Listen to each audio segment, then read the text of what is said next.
Eu sou o Mozart Caetano de Freitas Júnior, sou biólogo formado em 2012 pela Universidade Federal de Catalão, antiga Universidade Federal de Goiás, campus Catalão. O meu trabalho de conclusão de curso foi atropelamento de mamíferos de médio e grande porte em um trecho de ferrovias no Brasil Central. O nosso principal objetivo nesse projeto era fazer uma lista de quais animais eram atropelados e ver a frequência de cada um deles. Então, para a gente alcançar esse objetivo, a gente fazia transectos semanais de 15 quilômetros em um trecho da ferrovia Centro-Atlântica, na divisa entre Minas Gerais e Goiás. Após um ano de coleta, a gente chegou à conclusão que o animal mais atropelado era o cachorro do mato, seguido de ouriço cacheiro e tamanduá mirim. Isso corrobora um pouco com alguns dados de rodovia que mostram que cachorro do mato é um dos animais mais atropelados, de fato mesmo. Mozart, qual projeto voltado à conservação do cerrado você participa e qual o objetivo desse projeto? Eu sou membro do Programa de Conservação Mamíferos do Cerrado, que é um programa de conservação que abarca vários projetos. Nesses projetos, as duas principais espécies que foco são a raposa do campo, que é endêmica do Cerrado, e a onça parda. Os principais objetivos do PCMC para essas espécies são levantar dados de história natural, como tamanho de ninhada, expectativa de vida, causa de mortes, e também saber qual que são as principais ameaças no ambiente antropizado, e também entender como que é a relação desses animais com as pessoas que habitam o mesmo lugar e também com os animais domésticos. Ao longo dos anos eu atuei nos projetos, principalmente como técnico de campo. Então, sempre fui responsável pela coleta e compilação dos dados. Então, uma das minhas atribuições sempre era rastrear os animais, encontrar onde eles estavam passando, através de pegadas, tocas, e também instalação de armadilhas fotográficas, que o pessoal chama de câmera trap. Então, sempre quando a gente encontrava algum indício de algum animal foco, seja uma raposa, um lobo, uma onça parda, a gente instalava a câmera, a armadilha fotográfica, e a partir dali a gente conseguia vários registros para responder várias perguntas.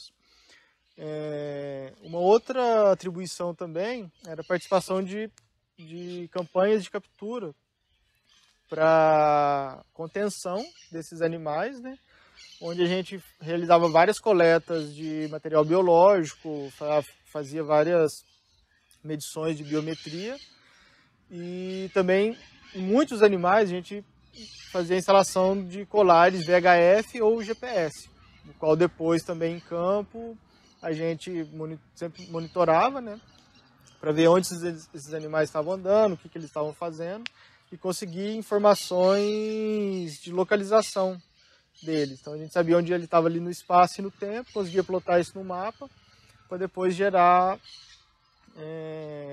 área de vida e responder algumas questões de ecologia espacial.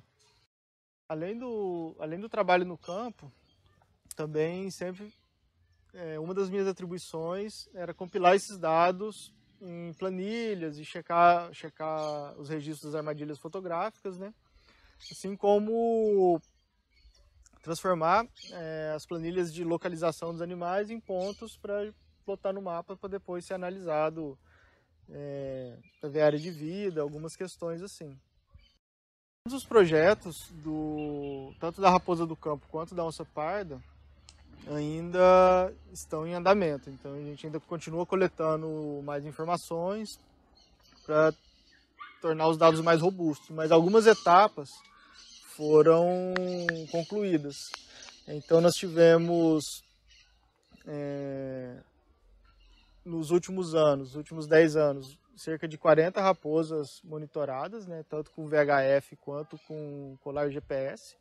Isso que a gente conseguiu vários dados de área de vida, saber sobre sobreposição de casal, macho e fêmea, sobreposição com outros casais, né?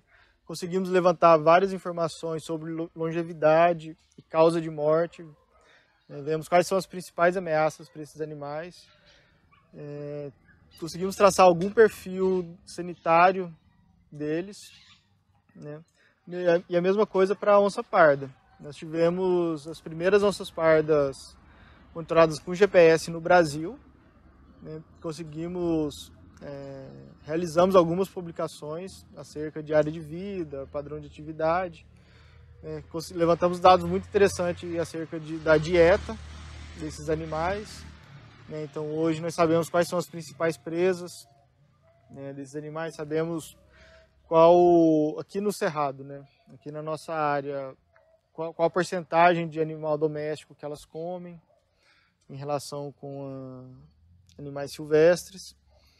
E ambos os projetos ainda estão em execução, né? Então a gente hoje ainda tem raposas monitoradas, temos onças pardas monitoradas e estamos continuando a coleta para levantar mais informações. Mozart, quais são as suas perspectivas para o futuro do Cerrado?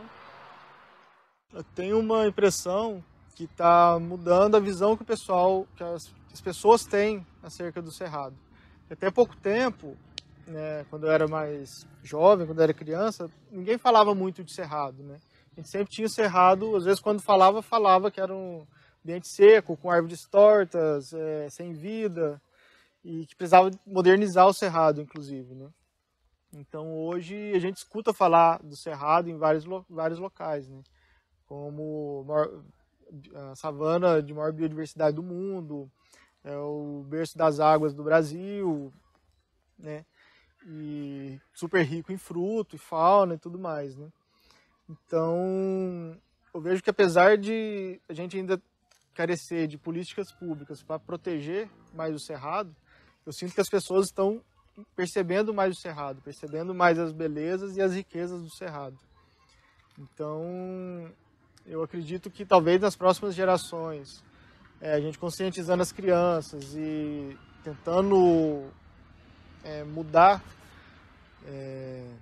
a visão também da parte política sobre o Cerrado, a gente talvez consiga preservar o pouco que ainda resta desse bioma. Oi pessoal, meu nome é Jéssica, sou formada pela UFCAT, né, antiga UFG, sou bióloga.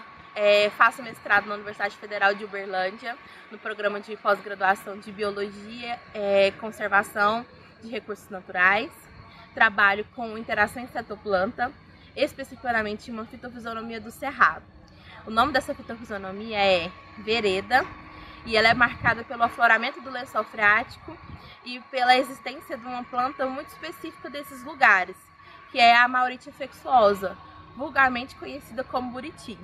E lá eu trabalho um pouquinho com genética de populações e interação inseto-planta voltada para biologia reprodutiva, a fim de produzir formas de conservação dessa fitofisionomia, né, no final, após estudar todos os micro-organismos presentes lá. Nós temos o objetivo principal de gerar, né, desenvolver políticas de conservação para esses ambientes que são tão importantes para o Cerrado. Qual projeto voltado à conservação do Cerrado você participou ou participa? Qual o objetivo do projeto? Bom, durante a graduação, eu desenvolvi juntamente com a Paola, outra aluna da universidade, e com o professor Frederico e a professora Mariela, o projeto Conservamos Cerrado, que é um projeto de extensão que tem a função, né, e o objetivo de levar a divulgação científica para lugares onde ela ainda não alcança de forma eficiente, né, que são as escolas e as mídias, né, a população em geral. Então, o objetivo desse trabalho foi levar a divulgação científica, conservação e estudos de biodiversidade, tanto produzido por nós, alunos da universidade, pesquisadores, quanto outros alunos de outros ambientes, pesquisadores de outro ambiente, de outros lugares, né. Após isso, eu trabalhei no NEMA, né, que é o Núcleo de Ecologia e Monitoramento Ambiental, lá no Pernambuco, né, que trabalhou com restauração ambiental nas áreas de transposição do Rio São Francisco. Então, onde o Rio São Francisco passou, né, que teve a construção dessa transposição, houve degradação do meio ambiente. Então, nós trabalhamos depois tentando plantio de mudas e semeadura direta, entre outras metodologias estudadas, né? Após isso, eu vim para a Universidade Federal de Uberlândia e lá eu desenvolvo um projeto que está inserido em um projeto maior que envolve outros pesquisadores, né? Na área de conservação da vereda, que é uma fitofisionomia muito importante do cerrado, tanto para a fauna quanto para a flora, devido à disponibilidade de recursos, à disponibilidade de água, né? Então, tanto a fauna quanto a flora utilizam esse ambiente de forma a desenvolver, a produzir, reproduzir, né, a sobrevivência, abrigo, manutenção das espécies dentro desse ambiente, né?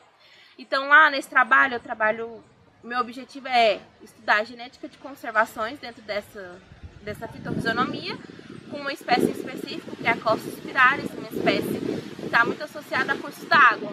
E analisar também o efeito da distância. Se a distância pode interferir, por exemplo, no sucesso reprodutivo dessa planta e no mecanismo dela para a sobrevivência nesse ambiente. Qual era a sua atuação ou colaboração nele? No Conservamos Cerrado, eu trabalhava com a criação de conteúdos, né, para divulgação científica nas mídias, né, de maneira geral. E também trabalhava com a criação de projetos e conteúdos para divulgação científica nas escolas, né, mas voltado para o licenciamento, né, licenciatura em geral. Então, lá a gente desenvolvia projetos junto com as crianças, né, e adolescentes, tentava trazer um pouco da biodiversidade, do bioma para dentro das escolas e também levar os alunos a ter um contato maior com o cerrado. Após isso, lá no NEMA, no Núcleo de Monitoramento Ambiental, eu trabalhei como analista ambiental, né, e eu ficava mais na parte do plantio e semeadura direta de sementes. Então lá a gente realizava o plantio de mudas em núcleos, né, sistemas de nucleação, onde a gente colocava mudas de espécies nativas, né, e também fazia semeadura de espécies pioneiras nativas também, semeadura direta dessas sementes, né. E aí eu ficava responsável por essa área de plantio e de semeadura também. Quais foram os resultados que você obteve nesses trabalhos, nesses projetos? O Conservamos Cerrado, em especial, assim, tem um lugar no meu coração, porque ele permitiu com que eu trabalhasse com duas áreas que eu sou particularmente apaixonada, que é lecionar, né, e trabalhar com o cerrado de maneira geral, assim. Então eu pude trabalhar com um projeto que contemplasse as duas áreas, assim, de maneira muito harmônica, né? Que eu trabalhei durante esse tempo que eu fiquei no projeto, levando a divulgação científica para dentro das escolas, para os alunos, trabalhando com projetos, desenvolvendo projetos de conservação, de conhecimento, né, e de contato com a riqueza que o cerrado leva para as crianças, né? E que as crianças podem oferecer para o cerrado também, né? Porque a gente também está inserido nesse bioma, né? Então, o que a gente pode fazer para melhorar ainda, para ajudar as espécies dentro do cerrado? E isso tudo foi muito importante para mim, fez eu crescer como professora, como pessoa, né? Como um ser humano, assim. E também quanto um indivíduo inserido nesse bioma, né? E no NEMA me ajudou a trabalhar muito com a relação interpessoal, trabalhos de grupo, né? Me ajudou a entender muito que o processo de restauração, ele é um processo demorado, mas é um processo muito bonito. Você vê muita resistência, muita resiliência da espécie, desde o momento que você semeia ela naquele ambiente, né? Até o momento que você volta, ela já está dando frutos e que os animais estão passando ali, estão alimentando daquele fruto e está disseminando aquela semente e está gerando manutenção dessas espécies naquela fitofisionomia, naquele ambiente, né? Então, assim, de geral, todas as minhas experiências só fizeram eu ficar mais apaixonada ainda pelos biomas brasileiros no geral e querer cada vez mais abordar temas de conservação dentro da sala de aula com os meus alunos, né? E por onde eu for, assim, em toda a comunidade que está à minha volta. Quais suas perspectivas sobre o futuro do cerrado? O cerrado, da forma que ele está hoje, eu acredito que ele tenha passado por modificações antrópicas muito importantes, né? Que tem gerado degradações irreversíveis, assim, para o ecossistema e para o ambiente, né? Então, nós precisamos parar de negligenciar os nossos atos, né? negligenciar, por exemplo, as leis que protegem o cerrado e começar a olhar para ele de uma forma mais importante, né? Entender como funciona, né? As medidas educativas, elas vão ser de extrema importância, né? Vão ser uma aliada muito forte da conservação no futuro, eu acredito, né? Que à medida que nós vamos conhecendo, nós vamos preservando, né?